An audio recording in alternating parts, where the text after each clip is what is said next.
اگر امید بھی خوف کے ساتھ اگر میری بخشش ہو گئی تو میں تیرے لیے سفارش کروں گا. یہ کہتے تھے. تو لوگ کیا کہتے تھے؟ حضرت آپ تو سید ہیں نا. کہنا ہی تھا لوگوں نے. کیا کہتے تھے؟ سن لے حضرت آپ سید ہیں. یہ غوث پاک کے بھی غوث پاک ہے جن کا ذکر کر رہا ہوں. یہ غریب نواز کے بھی خواجہ بزرگ ہیں. یہ جے امام جعفر صادق. یہ آبا و اجداد میں سے غوث پاک غریب نواز کے. کہتے حضرت آپ تو سید ہو نا. آپ کے نانا شافعی یوم النشور ہے, شفیع المذنبین ہے. کیا جواب دیتے تھے پتہ ہے؟ یہی تو رونا ہے کہ ہم سید ہیں. رونا ہے ہم سید ہیں. کیوں؟ اپنے نانا کو منہ کیا دکھائیں گے محشر میں؟ ہم اپنے نانا کو منہ کیا دکھائیں؟ 700 رکعت نماز پڑھنے والا نبی کا بیٹا کہہ رہا ہے نانا کو منہ کیا دکھائیں گے؟ ہم کیا منہ دکھائیں؟ جنہوں نے گندی فلمیں دیکھی وہ کیا منہ دکھائیں؟ جنہوں نے سود کھائی, جنہوں نے نمازیں پڑھی, جمعہ کی 2 رکعت پڑھ کے ایسے بھاگے جیسے اسکول کی چھٹی ہونے پہ اسکول کے بچے بھاگتے, کیا منہ دکھائیں؟ کہتے حضور کا سامنا ہوگا تو یوں جھومیں گے اور یوں وجد میں آئیں گے. میرے بھائی امام جعفر صادق کہہ رہے ہیں کہ میں منہ کیا دکھاؤں گا, حالانکہ وہ ایسے ہیں کہ حضور ان پہ ناز کرتے. یہ ان کی عاجزی ہے. تو ذرا تصور کرو کہ روح نکل رہی اور روح نکل گئی, اور روح نکلنے کے بعد پھر پانی گرم ہونے لگا. لوگ باتیں کر رہے ہیں, ہم ان کی باتیں سن تو رہے لیکن ہم بات نہیں کر سکتے. آج مردہ روتا ہے اور رونے والوں سے کہتا ہے مجھ پہ نہ رونا, مجھ پہ نہ رو, اپنے اعمال پہ رو. جس دنیا نے مجھے دھوکہ دیا تمہیں دھوکہ نہ دے. نہلا دیے گئے, کفن پہنا دیا گیا, کافوری غمگین خوشبو لگا دی گئی اور لوگ جنازہ اٹھا کے ہمیں لے جا رہے ہیں. کیا بے کسی ہے, کیا بے بسی ہے. کوئی ہے مددگار؟ کوئی نہیں. نہ دادا گیری چل رہی ہے نہ بابا گیری, کچھ نہیں. بے بسی اور صرف بے بسی. کندھوں پہ لوگوں نے اٹھا کے رکھا ہے. لوگ باتیں کر رہے ہیں, ہم سن رہے, کہہ نہیں سکتے. مردہ رو رہا ہے. آئے تھے روتے ہوئے جا رہے روتے. اللہ اکبر. قبرستان پہنچے, نماز پڑھا دی گئی. نماز کے بعد قبر میں اتار دیا گیا. برگے لگ گئے. برگے لگنے کے بعد سب منو مٹی کے نیچے دبا کر جا رہے ہیں. کوئی نہیں پوچھتا. ہائے غافل وہ کیا جگہ ہے جہاں 5 جاتے ہیں 4 پھرتے ہیں. ایک ہاتھ کو دوسرا ہاتھ سجائی نہیں دیتا. اب پتہ ہے کیا ہے؟ وہاں کا دن بھی رات سے بدتر ہے. تو قبر کی پہلی رات آتی ہے. اب بات پوری ہوتی ہے. قبر کی پہلی رات, شادی کی پہلی رات تو بہت سنا ہے ڈراموں میں اور فلموں میں. کسی غوث پاک کے فقیر سے قبر کی پہلی رات بھی سن لو. جب قبر کی پہلی رات آتی ہے فرمایا گیا اتنا اندھیرا ہوتا ہے, اتنا اندھیرا, ایک ہاتھ کو دوسرا ہاتھ سجائی نہیں دیتا. بے قراری ہے, بے چینی. نیچے مٹی, اوپر مٹی, دائیں مٹی, بائیں مٹی, مٹی مٹی. کروٹ بدلنے کی جگہ بھی نہیں ہے. اور ایسے میں پتہ ہے کیا ہوتا ہے؟ قبر کہتی ہے مجھ پر دندنا کے چلتا تھا, مجھ پر گھمنڈ کرتا تھا, مجھ پہ پیر پٹک کے چلتا تھا, مجھ پہ ناشتا تھا, اللہ کی نافرمانی کرتا. میرے سینے پہ تو نے زنا کیے تھے, میرے سینے پہ تو نے بدکاریاں کی تھی, میرے سینے پہ تو نے اللہ کو ناراض کیا تھا. آج مزہ چکھاؤں گی خدا کو ناراض کرنے کا. میرے آقا فرماتے صلی اللہ علیہ وآلہ وسلم چاروں طرف سے اس کو قبر دبانا شروع کرتی ہے, اور جب قبر اس کو دباتی ہے تو حضور نے اپنے گورے گورے خوبصورت ہاتھ اٹھا کر کے یوں ایک دوسرے میں داخل کیا. فرمایا جیسے میری انگلیاں دیکھ رہے ہو ایسے ایک دوسرے کے اندر پسلی گھس جاتی ہے. پھر اس کے بعد اس پر 99 سانپ مسلط کیے جاتے. اللہ کے رسول فرمانے اس پر 99 سانپ مسلط کیے جاتے. ایک سانپ کی طاقت ایسی, ایک سانپ کی اگر پھنکار دے دنیا میں کبھی دانا نہیں ہوگے, ایک دانا نہیں ہوگے. پہاڑوں پہ ڈنک مار دے پہاڑ ریزہ ریزہ ہو جائے, یہ ان کی طاقت ہے. ایسے 99 سانپ مسلط کیے جاتے اور وہ سانپ بات کرتے. ان کی لمبائی 70 سال کا فاصلہ ہے اور اتنے موٹے موٹے فرمایا بختی اونٹوں کی طرح وہ موٹے موٹے ہیں, اور ان کے ڈنک کا یہ حال ہے ایک ڈنک مارے تو 1000 سال تک کے زہر جسم میں گھومتا رہے، ہڈیوں کے جوڑ جوڑ کو توڑ دے۔ اور وہ کتنی بار ڈستے ہیں پتہ ہے؟ آقا فرماتے وہ 99 سانپ مل کر کے وہ کہتے تو نے فجر نہیں پڑھی تھی، ظہر تک ڈسیں گے، ظہر نہیں پڑھی تھی عصر تک ڈسیں گے، عصر نہیں پڑھی تھی مغرب تک ڈسیں گے، مغرب نہیں پڑھی تھی عشاء تک ڈسیں گے، عشاء نہیں پڑھی تھی فجر تک ڈسیں گے۔ اور کب تک ڈستے رہیں گے؟ جب تک قیامت نہیں آ جاتی ہم تجھے ڈستے رہیں گے۔ کون کہہ رہا ہے؟ اپنے نبی، اپنے آقا۔ ایک وقت کی نماز کے لیے صرف 10 منٹ کا ٹائم لگتا ہے، 10 منٹ، صرف 10 منٹ نکالو، 10 منٹ توبہ کرو، قبر کا سوچو۔ میدان محشر کا حال تو اور بھی دردناک ہے، وقت میں اس کی گنجائش نہیں، لیکن بس ایک بات کہتا ہوں، اللہ کی یہاں سچی توبہ کرو۔ اللہ کا اعلان ہے کہ سچی توبہ کر لیتا ہے گناہ سے، ہم اس کو گناہ سے پاک کر دیتے ہیں۔ گناہ سے توبہ کرنے والا ایسا ہے جیسے اس نے گناہ کیا ہی نہیں۔ اور اگر توبہ نہیں کرو گے، کل پہ ڈالو گے، کل کسی کی زندگی میں کبھی نہیں آتا۔ میرے بھائی آج توبہ کرو، ابھی کرو، کل سے نماز پڑھنے کی بات مت کرو، ابھی۔ جو لوگ عشاء پڑھے بغیر آئے تھے وہ گھر جا کے پہلا کام عشاء پڑھنے کا کریں گے، اور فجر بھی پڑھیں گے۔ 10 منٹ لگتا ہے، 5 وقت کی نماز کو صرف 50 منٹ لگتے ہیں۔ آؤ توبہ کرو، اللہ کو مناؤ۔ جو توبہ کر لیتے ہیں اللہ ان سے راضی ہو جاتا ہے۔ اللہ تعالیٰ ہم سب کو سچی توبہ کی توفیق عطا فرمائے۔ گفتگو کے درمیان اگر کوئی غلطی ہو تو اللہ تعالیٰ معاف کرے۔ اللہ سب سے پہلے مجھے معاف کرے، آپ سب کو معاف کرے۔ جب بھی دل چاہے گناہ کرنے کے لیے، بس یہ جملہ سن لے، جب بھی دل چاہے گناہ کرنے کے لیے اتنا سوچ لینا، قبر میں سونا ہے، قبر میں ایک رات گزارنا ہے، اور ایک نہیں گزارنا، قیامت تک کی ہر رات قبر ہی میں گزارنا ہے۔ اس لیے آئیے جب جب گناہ کرنے کو دل چاہے، تنہائی میں جب جب گناہ کرنے کو دل چاہے، قبر کو یاد کرو، موت کو یاد کرو۔ اللہ ہم سب کے حال پر کرم کی نظر فرمائے۔ گفتگو کے درمیان کوئی غلطی ہو تو اللہ تعالیٰ معاف کر دے۔ استغفر اللہ ربی من کل ذنب واتوب الیہ۔ کیا آپ میں سے کچھ لوگ توبہ کرنا چاہتے ہیں؟ توبہ کرنا؟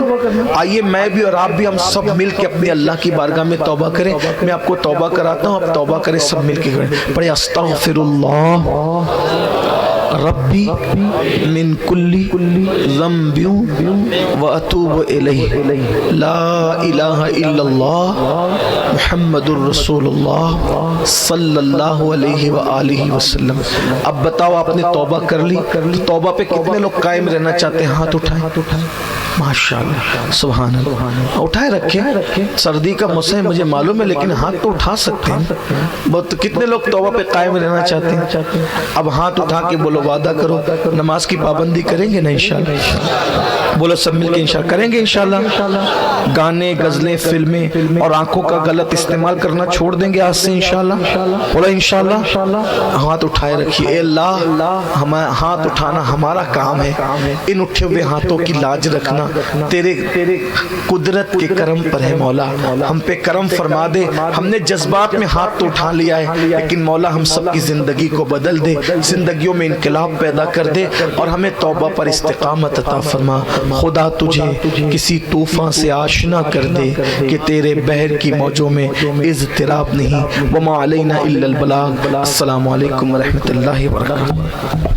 مصطفیٰ جان رحمت